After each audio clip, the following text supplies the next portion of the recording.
alligator wasn't feeling like himself. His feet felt draggy, his skin felt baggy, his tail wouldn't swish this way and that, and worst of all, his big jaw wouldn't snap. This is terrible. I'm just hungry. Why is this rude narrator trying to make it seem like I need a nap?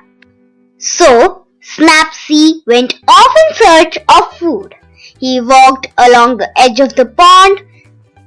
He scooted up the tall hill. He shimmed through the forest.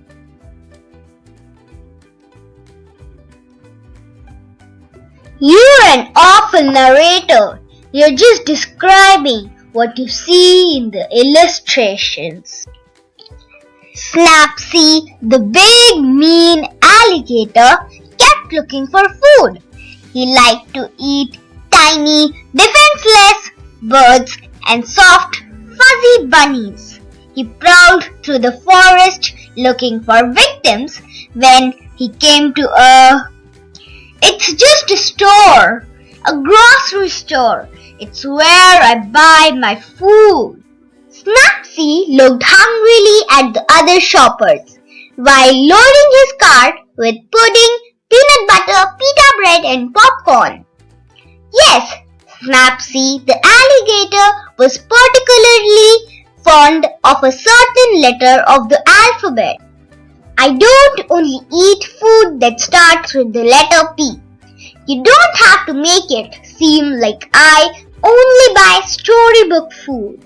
I'm also buying cheddar, apples, pretzels, pasta, pears. It's just a coincidence. Snappsy, the big, mean, hungry alligator who only liked the food that started with the letter P, carried his groceries back through the forest, back down the hill, back around the pond until he got to a surprisingly loop-sided shack. Oh, you're really cheesing me off. It's my house. I built it myself, I'll say. Snappsy, the alligator, took his groceries into his splinter-laden shed and slammed the door quite hard. What was he doing in there? Was he making crafty plans? Was he roasting innocent forest creatures that he already had stored in his freezer? Had he fallen asleep? I made a peanut butter sandwich and now I'm reading a book. Well, you have to come out.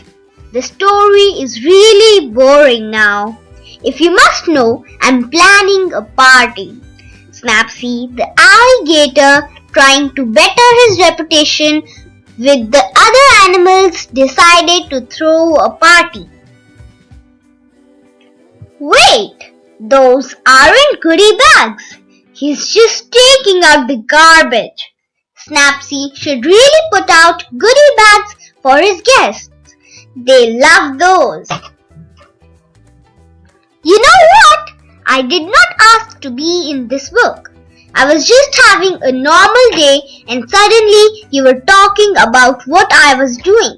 So I'm throwing a party to make things more interesting. Hope you're happy. Now I just want to buzz off.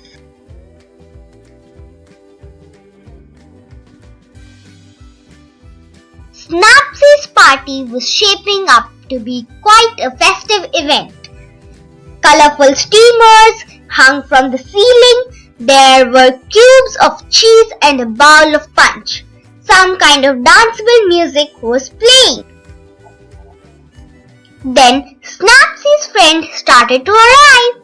They were laughing and dancing. They weren't hungry or thirsty.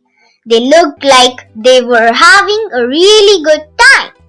Yes, a fine time. Indeed. Oh, alright. You can come in. Oh gosh, me? The humble narrator? Well, I don't know. Let me check my calendar. I suppose I could come for an hour or two. Someone has to demonstrate proper dance steps. All the important guests had finally arrived. And while Snappsy's sharp teeth were still glinting menacingly, he was actually a lovely host. Does anyone want pudding? Aha! Because pudding is really good and we all eat pudding and did the chicken dance.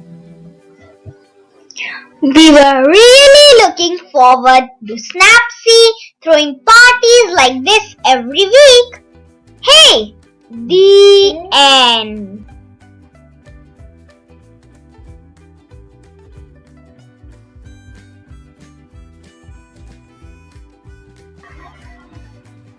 Credit goes to Google Images, made by Aditri Mathur from Class 4B.